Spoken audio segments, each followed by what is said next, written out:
Hello, hello, hello, hello, hello, hello,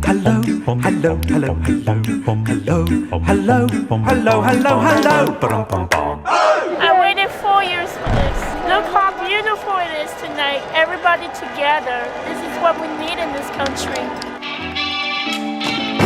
Joe Biden came into office promising to be a centrist, to govern for all Americans, including those who supported Donald Trump. I would take a bullet for that man. He wanted to bring together Democrats and Republicans, govern in a centrist manner, and have bipartisan support in Congress. He wanted to heal the soul of the nation. So, how's that been going? In his first few days, Mr. Biden set about untrumping America with gusto. He signed a flurry of executive orders, undoing many of Mr. Trump's policies. A lot of Mr. Biden's early focus was on immigration. He undid the Muslim travel ban and ended construction on Mr. Trump's border wall. For environmentalists, Mr. Biden rejoined the Paris Climate Accord and the World Health Organization. Also in his first week, Mr. Biden mandated that masks be worn on federal property and on trains and planes and at airports. He also reversed Mr. Trump's ban on transgender soldiers in the military.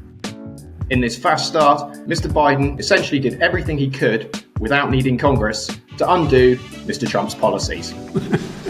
My predecessor. Oh God, I miss him. The US vaccine rollout has undoubtedly been a success. All right, I just got my vaccine and I will recommend it to anyone and everyone. Mr. Biden set an early target of delivering 100 million vaccine doses in his first 100 days. That always seemed low, and we've actually now passed 200 million doses. But it is one of the best programs in the world. Come with me if you want to live. Mr. Biden is claiming credit for the vaccine rollout, but some credit must go to Mr. Trump. It was his Operation Warp Speed which produced the vaccines. Operation Warp Speed is the greatest medical manufacturing endeavor in American history. And it was also Mr. Trump who had the foresight to buy up hundreds of millions of doses before other countries. Mr. Biden's own biggest achievement, from his perspective, was the $1.9 trillion COVID relief package, which delivered $1,400 stimulus checks to most Americans. It was popular with the public, receiving 70% support in polls. His concern is for the people like me, the middle-class people who go to work every day. Republicans said Mr. Biden's bill was too expensive and unnecessary. It had zero support from them. For the Biden administration, it was very key to get this through and get it through fast. Biden really wanted to indicate a very clear pivot away from Trump's handling of the virus. I'm not a doctor. Biden promised to govern for Mr. Trump's base too, but they're unimpressed. He's gonna ruin it. Recent polls show that Mr. Biden has only 10% support amongst Republican voters. The general view amongst Mr. Trump supporters is that Mr. Biden wants to raise taxes and spend like a maniac. Nobody's going to be happy. They're also deeply unimpressed by his consideration of expanding the Supreme Court from 9 judges to 13, which would give Democrats sway there. Democrats currently have minuscule majorities in both the Senate and the House of Representatives. All right. Republicans, it seems, rather than cooperating with Mr. Biden, are going to hang on for elections in November 2022 and try to regain control. Trump, 4 more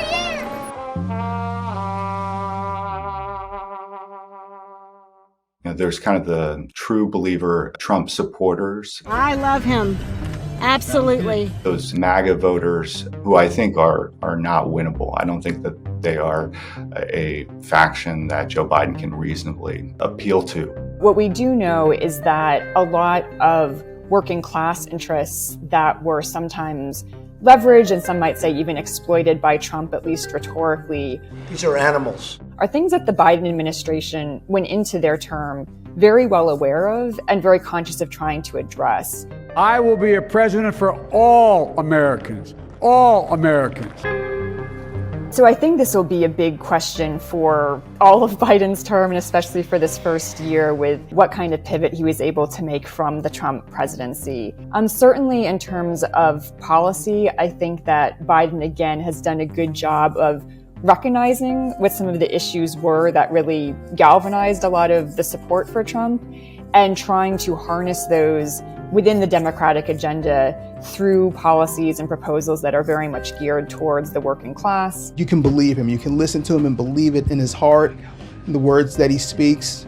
in how he communicates with everyone. But also just again in his general tone that tries to have a bit more of a conciliatorily civil approach, even if Republicans and Democrats are still far apart on the issues and the budgets and the bills. Finally, we're bringing back decency to the White House, which we have been deprived of for 4 long years.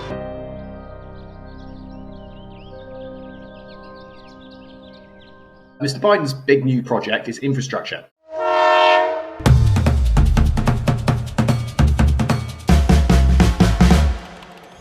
He wants to spend $2 trillion rebuilding America's crumbling roads, bridges, and airports.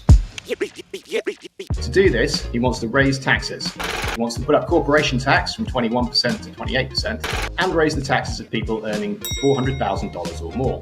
Do you miss me yet? Do you miss me?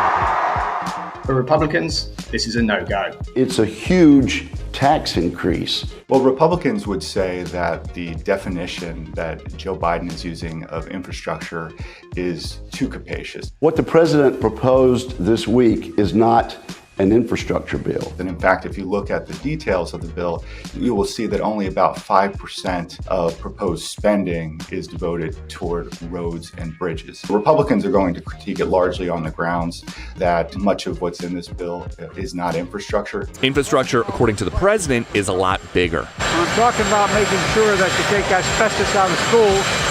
That's infrastructure. But I do think that you're going to see some centrist Democrats as well, including Senator Joe Manchin, really say unless there's a good faith effort to reach across the partisan aisle, that he's not going to support it. If I don't vote to get on, it's not going anywhere. So we're going to have some leverage here, and it's more than just me, Hoppy. There's 6 or 7 other Democrats that feel very strongly about this. Usually infrastructure is an issue where there is bipartisan support. However, in this bill, again, very big, about $2 trillion again. So the size of it alone is going to get some pushback from many conservatives and Republicans. Secondly, again, what is in it does go bigger than what we normally think of as infrastructure.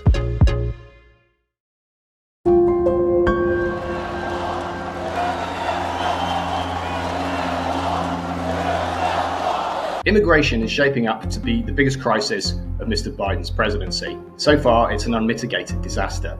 The number of Central American migrants crossing into the US has surged in recent weeks, overwhelming Border Patrol facilities and presenting the first major challenge of Joe Biden's presidency. Last month, 20,000 unaccompanied children came across the border. The reason is simple. Mr. Trump wasn't letting them in. Mr. Biden is. One of the big issues that Donald Trump did make in his 4 years in office was taking a hardline stance against immigration, building the wall. What we are not doing, what the last administration did, was separate those kids, rip them from the arms of their parents at the border. We are not doing that. That is immoral, and that is not the approach of this administration. But he has also failed to produce enough places for them to stay. So there's currently a desperate scramble on to house them at military bases and convention centers. It's not acceptable, but I think the challenge here is that there are not that many options. The psychological effects on the children is what we're really worried about. They're being held here way too long.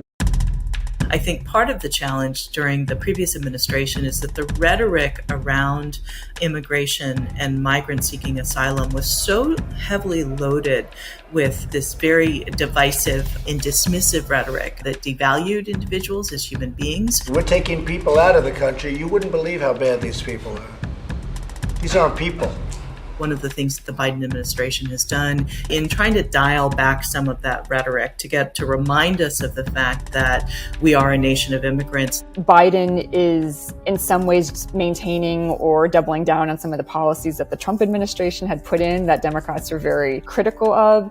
So immigration it's always a tough issue, and it's getting tougher, and especially since people were hoping for a sharp pivot away from Trump under Biden. Biden is maintaining some of the policies that seems like it would go over well with Trump supporters, but the fact is he has made some changes. He's allowed unaccompanied minors to come in and to seek asylum and whatnot. Immigration is just a hyper-politicized issue, and you can expect both the left and the right to pick up on different pieces of it that I think Biden's going to be kind of caught in the middle and a sense of not really pleasing anybody.